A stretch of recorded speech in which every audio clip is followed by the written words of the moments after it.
हम सभी ने ना कभी ये महसूस किया ही है कि जिंदगी में लोग अक्सर अपनी परिस्थितियों की वजह से उतने परेशान नहीं होते जितना वो दिखाते हैं। हाँ, ये बहुत सच बात है। मतलब एक बहुत ही आम धारणा बनी हुई है कि अगर आसपास के हालात थोड़े बदल जाएं, बैंक बैलेंस थोड़ा बढ़ जाए या फिर नौकरी बदल जाए तो सारी चिंताएं हमेशा के लिए खत्म हो जाएंगी। पर ऐसा होता नहीं है। बिल्कुल नहीं होता। लेकिन अगर हम मानव व्यवहार को थोड़ा गहराई से देखें ना तो असलियत कुछ और ही नजर आती है।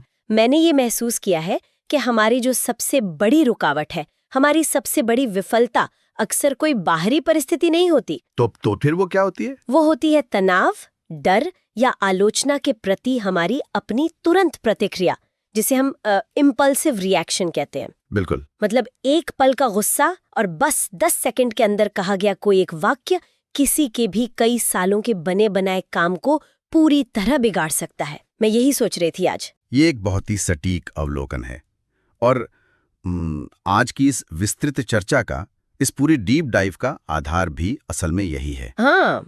आज हम जिन दो बेहद प्रभावशाली स्रोत सामग्री के नोट्स का विश्लेषण कर रहे हैं, the architecture of emotional sovereignty और emotional control audio book summary, उनका मूल विषय भी तो यही है। बिल्कुल, दोनों ही इसी बात पर जोर देते हैं। ये स्रोत इस बात पर बहुत गहराई से प्रकाश डालते हैं कि भावनाएं अपने आप में कोई समस्या नहीं है। बिल्कुल।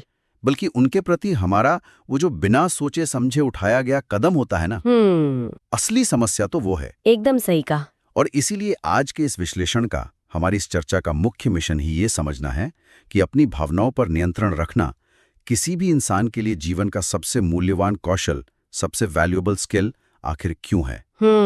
हम आज ही डिकोड करेंगे कि कैसे कोई भी व्यक्ति अपनी भावनाओं के उभरने और उस पर अपने व्यवहार के बीच एक जादुई ठहराव, मतलब एक छोटा सा गैप बना सकता है। वो जो छोटा सा गैप है ना, उस छोटे से गैप में ही सारी स्वतंत्रता छुपी हुई है। बिल्कुल। लेकिन इस चर्चा में थोड़ा और आगे बढ़ने से पहले स्रोत में दी गई एक बहुत ही बुनियादी बात को, एक बेसिक कॉन्सेप्ट को स्पष्ट करना बहुत जरूरी है। हाँ, वो कौन सी बात है? अक्सर लोग भावनाओं को, खासतौर पर जो नकारात्मक भावनाएं होती हैं जैसे गुस्सा, डर या निराशा, उन्हें अपना दुश्मन मान लेते हैं। हाँ, ये बहुत आम बात है। एक आम इंसान सोचता है कि मजबूत होने का मतलब है कुछ भी महसूस ही ना करना, बस पत्थर बन जाना। हाँ, लेकिन इन नोट्स को पढ़ते हुए जो सबसे स्पष्ट बात मेरे सामने आई वो ये है कि भावनाएं हमारी दुश्मन बिल्कुल नहीं है। उनका अनुभव करना तो पूरी तरह से प्राकृतिक है। मतलब कोई रोबोट तो है नहीं इंसान कि उसे कुछ महसूस ही ना हो। सही बात है। असल मुद्दा भावनाओं का होना नहीं है, बल्कि ये समझना है कि भावनाएं सिर्फ एक इशारा है, वो कोई आदेश नहीं है। अगर मैं स्रोत के ही शब्दों में कहूँ तो they are signals not commands. यही वह जगह है जहां से सारा खेल बदल जाता है। अनुभव करने और नियंत्रित होने के बीच एक बहुत ही बारीक लेकिन बहुत गहरा अंतर है। वो कैसे? अगर हम इसे इंसान के विकास के नजरिए से देखें ना, तो एक भावना सिर्फ हमारे शरीर का ये बताने का तरीका है कि आसपास कुछ ऐसा हो रहा है जिस पर ध्यान देने की जरूरत है। हाँ, एक अलार्म की तरह। बिल्कुल। मान लीजिए किसी ने ऑफिस में कोई तीखी बात कह दी। उस वक्त जो गुस्सा आता है वो असल में दिमाग का एक अलार्म है। हाँ। लेकिन वो अलार्म ये हुक्म नहीं दे रहा है कि बस तुरंत चिल्लाना शुरू कर देना चाहिए या अपनी नौकरी छोड़ के भाग जाना चाहिए। और यहीं पर स्रोत एक बहुत ही शानदार अवधारणा पेश करता है, रिएक्शन और रिस्पॉन्स के बीच का अंतर। हाँ, ये बहुत जरूरी पॉइंट है। मैंने जब इसे गहराई से पढ़ा तो मुझे लगा जैसे जीवन की बहुत सी उलझनों का सीधा सा जवाब मिल गया हो। रिएक्शन क्या है? वो एक ऑटोमेटिक, बिना सोचे समझे उठाया गया कदम है। बिल्कुल, एक झटके में जो होता है। जैसे किसी ने कुछ चुभने वाली बात कही और बिना 1 सेकंड गंवाए पलटकर एक और कड़वी बात कह दी गई। ये पूरी तरह से आवेग पर निर्भर करता है। ये तो हमारी एक डिफॉल्ट सेटिंग बन चुकी है। और इसकी ठीक विपरीत रिस्पॉन्स क्या है? रिस्पॉन्स जागरूकता के साथ लिया गया, एक जानबूझकर किया गया फैसला है। ये तब होता है जब कोई उकसाता है, लेकिन इंसान तुरंत पलटवार करने के बजाय बस एक पल के लिए रुकता है। वो पॉज लेता है। हाँ, उस भावना को महसूस करता है, लेकिन फिर तय करता है कि उसे क्या कहना है, या शायद ये भी तय करता है कि उसे कुछ कहना ही नहीं है। ये जो रुकने का पल है ना, ये जो छोटा सा फासला है, असल में यही एक इंसान की इमोशनल मैच्योरिटी को दर्शाता है। बिल्कुल सही कहा। लेकिन देखिए, ये सब थ्योरी में सुनने में तो बहुत अच्छा लगता है। हकीकत ये है कि भावनाओं के उस तेज बहाव में लोग क्या कुछ नहीं कर बैठते। ये तो है। स्रोत में इस बात पर बहुत ज्यादा जोर दिया गया है कि तुरंत दी गई प्रतिक्रिया की कीमत कितनी भारी हो सकती है। एक गलत रिएक्शन दशकों की मेहनत, गहरे रिश्तों और सालों से बनाई गई प्रतिष्ठा को राख में मिला सकता है। पल भर में सब खत्म हो सकता है। हमने ऐसे कई उदाहरण देखे हैं जहां जहां सोशल मीडिया पर गुस्से में किया गया सिर्फ एक पोस्ट किसी का पूरा करियर खत्म कर देता है। और वो पता है क्यों होता है? क्यों? वो इसलिए होता है क्योंकि जब भावनाएं हावी होती है ना, तो इंसान एक बहुत ही खतरनाक मनोवैज्ञानिक स्थिति में चला जाता है, जिसे स्रोत इल्यूजन ऑफ इमोशनल अर्जेंसी यानी जल्दबाजी के भ्रम का नाम देता है। इल्यूजन ऑफ इमोशनल अर्जेंसी, ये शब्द बहुत पावरफुल है ना?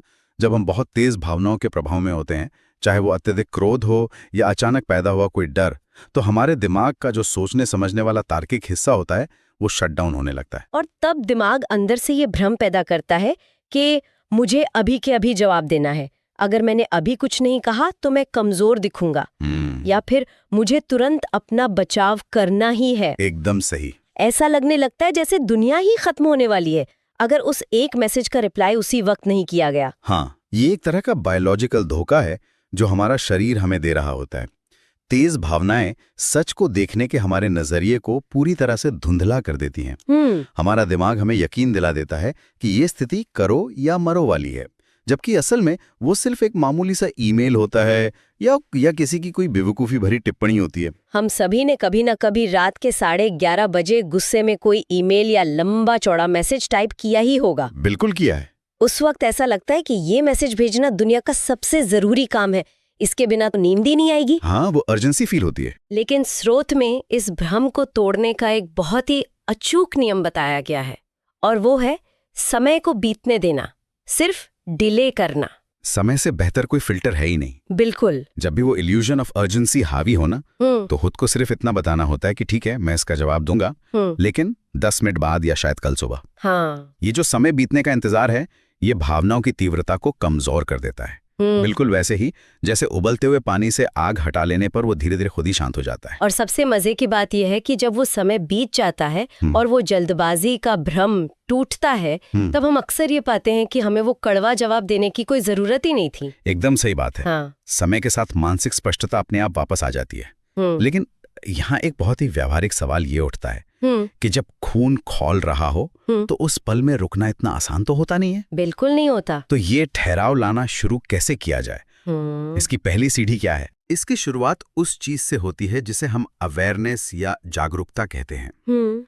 स्रोत बहुत ही स्पष्ट रूप से कहता है कि जिस चीज को हम देख नहीं सकते, जिस पर हमारा ध्यान ही नहीं जाता, उसे हम बदल भी नहीं सकते। ये तो तय बात है। अगर किसी को ये पता ही नहीं है कि वो गुस्से की गिरफ्त में पूरी तरह आ चुका है, तो वो उस गुस्से को संभालेगा कैसे? तो इसका मतलब है कि हमें अपने खुद के शरीर और मन का ऑब्जर्वर यानी एक दर्शक बनना होगा। बिल्कुल। मैंने ये नोट्स में पढ़ा था कि भावनात्मक रूप से समझदार लोग लगातार इस बात पर नजर रखते हैं कि उनके शरीर में क्या हो रहा है। हाँ, बॉडी सिग्नल्स, जैसे क्या जबड़े कस रहे हैं, क्या दिल की धड़कन तेज हो रही है या मुट्ठियां बंध रही हैं। शरीर अक्सर मन से पहले ही बता देता है कि भावनाएं हावी हो रही हैं। और इसी संदर्भ में इन नोट्स में एक तकनीक का जिक्र है जो मनोविज्ञान के नजरिए से बहुत ही शानदार है। कौन सी तकनीक? इसका सीधा संबंध इस बात से है कि हम खुद से क्या बात करते हैं, हमारी भाषा क्या है। आमतौर पर जब हम किसी मजबूत भावना से गुजरते हैं तो हम क्या कहते हैं? हम कहते हैं मैं गुस्सा हूँ या मैं बहुत उदास हूँ। हाँ, आई एम एंग्री या आई एम सैड, ये तो हमारी बहुत ही आम बोलचाल की भाषा है। मैंने नोट्स में पढ़ा था कि ये वाक्य रचना ही असल में आधी समस्या की जड़ है। बिल्कुल सही पढ़ा आपने। जब हम कहते हैं मैं गुस्सा हूँ, तो हम अपनी पूरी पहचान को उस भावना के साथ जोड़ लेते हैं। हम खुद को ही वो भावना मान लेते हैं। मनोविज्ञान में इसे कॉग्निटिव फ्यूजन कहते हैं, यानी विचार और इंसान का पूरी तरह एक हो जाना। लेकिन स्रोत में इसे पलटने का एक बहुत ही छोटा पर गहरा तरीका बताया गया है, साइकोलॉजिकल सेपरेशन। हाँ, मैं गुस्सा हूँ कहने के बजाय सिर्फ इतना सोचना या कहना कि मुझे गुस्सा महसूस हो रहा है या आई फील एंगर। बिल्कुल। शब्दों का ही छोटा सा बदलाव पूरी की पूरी कहानी ही बदल देता है। ये अलगाव इसलिए इतना जरूरी है क्योंकि ये इंसान को याद दिलाता है कि वो खुद वो भावना नहीं है। भावनाएं तो बस मौसम की तरह होती हैं।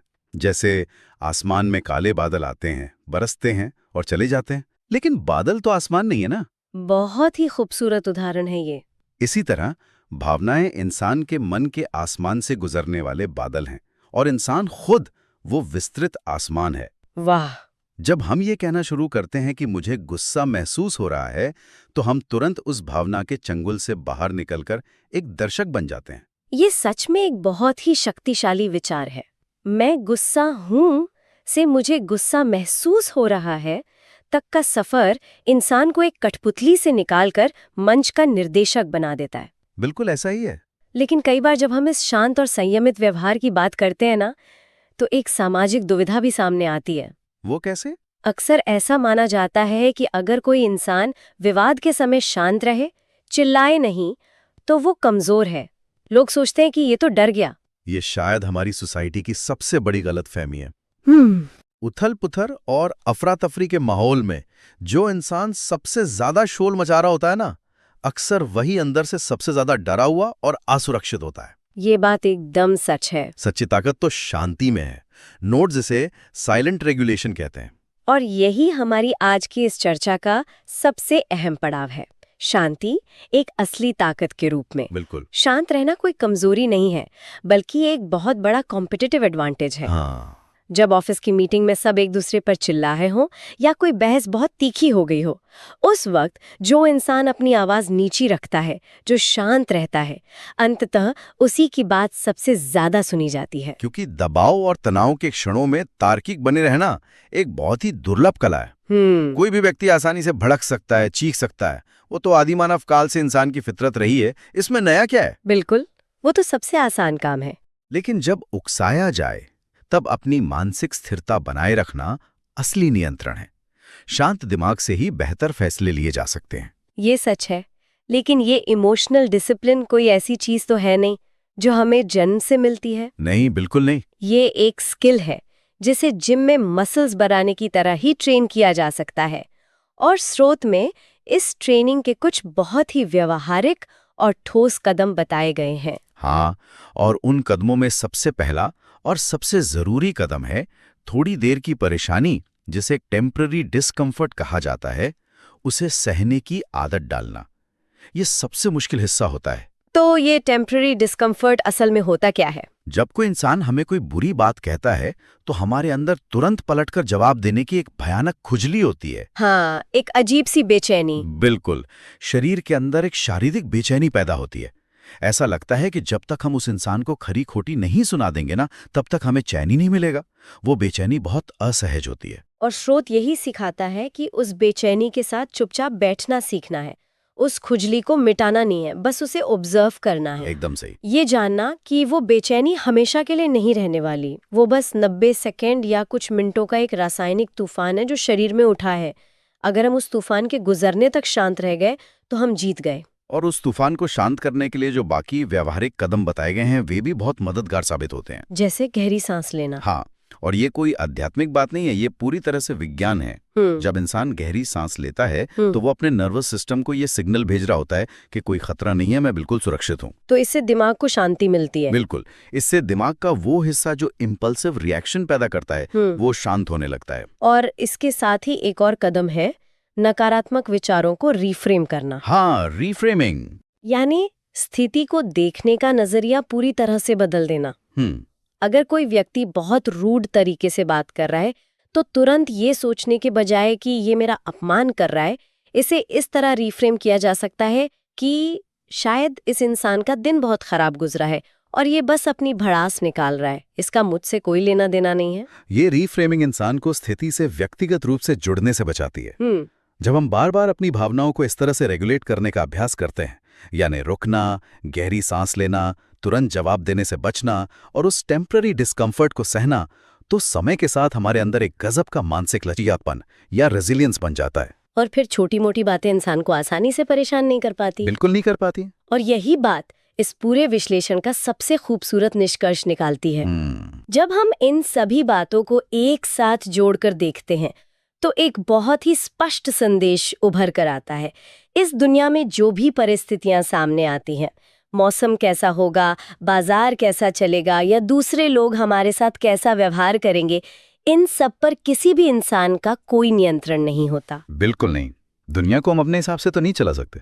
लेकिन उन बाहरी परिस्थितियों के प्रति अंदर से कैसा रिस्पॉन्स देना है, कौन सा कदम उठाना है, ये पूरी तरह से और 100% इंसान के अपने नियंत्रण में है। हाँ, सिर्फ यही हमारे हाथ में है। और यही वो इकलौता नियंत्रण है जो अंततः जीवन की दिशा तय करता है। परिस्थितियों पर हमारा रिस्पॉन्स ही हमारी मानसिक शांति, हमारी सफलता, हमारे रिश्तों की गहराई और यहाँ तक कि समाज में हमारी पहचान को आकार देता है। ये एक बहुत ही सशक्त करने वाला विचार है। बिल्कुल है। जब इंसान ये गहराई से समझ लेता है कि उसकी शांति किसी दूसरे के व्यवहार पर निर्भर नहीं करती, बल्कि उसके अपने खुद के ठहराव पर निर्भर करती है, तो वो सही मायनों में आज़ाद हो जाता है। और इसी आज़ादी के विचार के साथ हम आज की इस गहरी चर्चा को समेटते हैं। बिल्कुल। लेकिन इस चर्चा को खत्म करने से पहले मैं यहाँ स्रोत सामग्री से प्रेरित एक बहुत ही विचारोत्तेजक सवाल छोड़ना चाहती हूँ। बिल्कुल। हमने इस पूरे विश्लेषण में देखा कि अपनी भावनाओं को नियंत्रित करने और उस ठहराव को अपनाने से जीवन में कितनी बड़ी ताकत और शांति मिलती है। हाँ। तो जरा इस बारे में सोचिए। हाँ। जब अगली बार कोई इंसान आपके सामने आपा खो दे, बहुत ज्यादा चिल्लाए या कोई बहुत ही तीखा और कड़वा रिएक्शन दे, तो क्या होगा अगर हम उसे उसका कोई व्यक्तिगत हमला ना माने? क्या होगा अगर हम ये समझ लें कि सामने वाला हम पर हमला नहीं कर रहा है, बल्कि वो सिर्फ अपनी भावनाओं के उस इल्यूजन ऑफ अर्जेंसी में बुरी तरह फंसा हुआ है? ये बहुत गहरी बात है। अगर हम उसके गुस्से को सिर्फ उसके अंदर उस ठहराव या पॉज की कमी के रूप में देखने लगें, तो क्या हमारे आपसी रिश्ते कहीं ज्यादा गहरे, कहीं ज्यादा शांत और कहीं ज्यादा मजबूत नहीं हो जाएंगे? बिल्कुल हो जाएंगे। सुनने वालों के लिए मेरी यही गुजारिश है कि इस विचार पे जरूर गौर कीजिएगा। अगली बार तक के लिए उस छोटे से ठहराव की तलाश जारी रखिए।